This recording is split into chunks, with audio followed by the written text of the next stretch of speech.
Cette conférence traite des miséricordes divines sous l'angle des traductions plurielles qui s'originent dans la richesse du verbe araméen. Déjà, le terme miséricorde doit être compris comme avec les entrailles, avec le tréfonds de l'être, puisque c'est son sens araméen. L'amour du Christ ne peut être compris qu'avec notre être le plus profond, avec notre matrice, d'où nous avons été conçus, matrice d'amour, matrice de chérissement. L'épisode de la guérison du paralytique de Bethsaïda ne peut être compris que comme un mouvement profond de tendresse du Messie envers nos misères.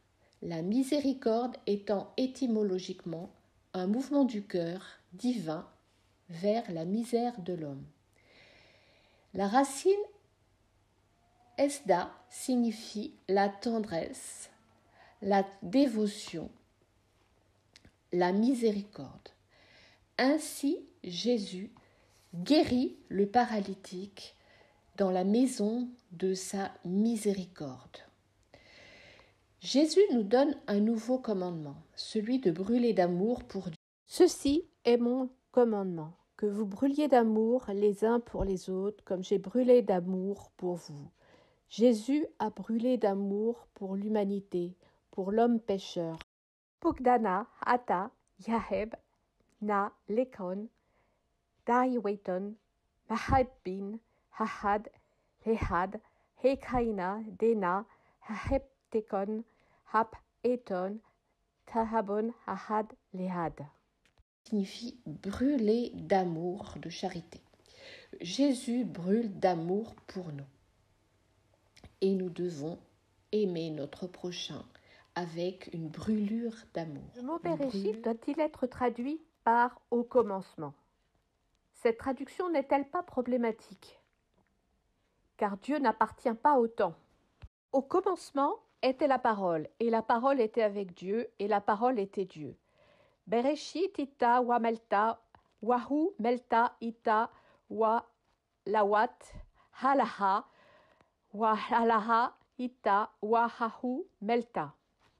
Saint Jean, et qui au début de la Genèse est souvent traduit malencontreusement par « au commencement », ce qui place Dieu dans le temps humain, comme si Dieu était à l'origine d'une chronologie, était placé, situé dans une chronologie et était au début de cette chronologie qui est une création humaine, qui est un temps humain. Or, ceci est une erreur, car Dieu n'est pas dans le temps, il est. Donc, il est meilleur de traduire dans le principe. La traduction au commencement était la parole et la parole était avec Dieu induit des concepts de temps puisqu'elle place déjà le passé, l'imparfait était. Donc elle place Dieu dans le temps et dans le passé de l'homme, ce qui est faux. Donc en fait, il faut plutôt traduire dans le principe, la parole est. Et la parole est avec Dieu, la parole est Dieu. Donc c'est un principe et non pas un début. Alors nous pouvons noter une autre perte et une diminution de sens sensible du fait de ces traductions, de ces traductions qui sont toujours des perversions, dans l'institution de l'Eucharistie. Dans l'institution de l'Eucharistie, nous voyons la traduction « Ceci est mon corps ». Puisqu'il y a le terme latin corpus. Et le terme latin corpus se réduit à la notion de corps physique. Il faut savoir qu'en grec, il existe deux concepts différents pour désigner le corps. Il y a le soma, qui désigne le corps corpus, et il y a aussi le terme sarx, qui signifie plutôt chair. Or, en hébreu, le terme bassar est beaucoup plus correct puisqu'il englobe le corps et l'âme. Or, l'évangile de Matthieu a été écrit d'abord et rédigé très certainement en hébreu. Et Claude Trémontant, qui a reconstitué l'original hébreu des Hébreux, Claude Trémontant traduit bien le terme bazar par le terme français chair. mais ce mot chair signifierait à la fois, engloberait à la fois le corps et l'âme du Christ. D'ailleurs, si on voit les traductions des chants catholiques, on dit bien âme du Christ sanctifie-moi, corps du Christ sauve-moi. Donc, dans l'Eucharistie, il n'y a pas que le corps du Christ, il y a aussi son âme, sa divinité et son sang. Donc, en fait, en disant ceci est mon corps et en associant le mot corpus à l'enveloppe terrestre du Christ, on a évidemment une perte de sens. Tandis que si on utilise le terme Bassar, qui signifie aussi bonne nouvelle de l'Évangile et qui signifie information, qui signifie âme et chair et être, donc nous utilisons un terme qui est beaucoup plus propre et beaucoup plus proche du sens originel. Alors, Jésus nous dit qu'il est Dieu, et cela est très clair puisque dans l'Évangile, il est dit qu'il est le maître du sabbat. Et seul Dieu est le maître du sabbat.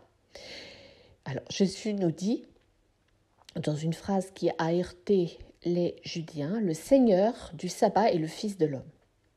Alors, si on regarde les mots en araméen, nous avons le mot bar, béra, pour fils. Alors, béra, ça signifie aussi un sens de créer.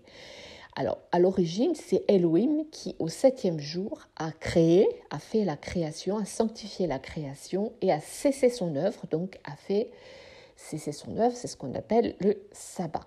Donc, le terme araméen, ici, qui ne transparaît pas dans la traduction, béra a deux sens. Il a le sens de créer et il a le sens de fils. Donc, seul le Fils est créateur et le maître de la création. Et donc, le Fils de l'homme est le maître du sabbat. Encore une autre traduction qui cache l'essence divine de Dieu, l'essence divine du Christ. Jésus est Dieu et les traductions qui nous le montrent en train de prier Dieu sont inexactes car Jésus est dit Baslute Dahalara. Le B signifie en araméen non pas vers mais dans. Donc, Baslute, donc Jésus, il est à l'intérieur, il est immergé d'Ahalaha dans sa prière de Dieu, non pas sa prière vers Dieu. Il ne prie pas Dieu, mais il est immergé dans sa prière en tant que Dieu. Enfin, nous nous attarderons à la traduction littérale depuis l'araméen du terme et stévit que nous voyons dans Matthieu chapitre 3 verset 17. Donc nous avons une traduction qui est inexacte. Celui-ci est mon fils bien-aimé en qui j'ai mis mon affection. Or le terme et stévit est une forme passive du verbe désirer. Donc on traduirait plutôt celui-ci est mon fils en qui je suis désiré. Par qui, à l'intérieur de qui je suis, moi, Dieu désiré. D'ailleurs, ce terme, ce sens de tseva, en tant que désir, se retrouve dans le Notre Père, qui peut se traduire aussi que se sanctifie ton nom. Alors, on utilise le présent pour éviter cette chronologie de temps humain créée par l'homme. Donc, Dieu n'est pas dans le passé, il est dans le présent, donc se sanctifie ton nom. Qu'arrive ton royaume, idem, nous traduisons par un présent accompli d'éternité, donc le temps de Dieu, que soit ton désir ou que soit ta volonté. Donc que ta volonté et que ton désir soient dans l'être, puisque Dieu est l'être et non pas soit faite, car quand on traduit soit faite, on introduit une notion d'action. Alors il n'y a pas de dichotomie entre le désir et la volonté divine et son accomplissement, puisque tout ce que Dieu désire est déjà accompli. Donc on peut traduire simplement que soit ton désir ou soit ta volonté.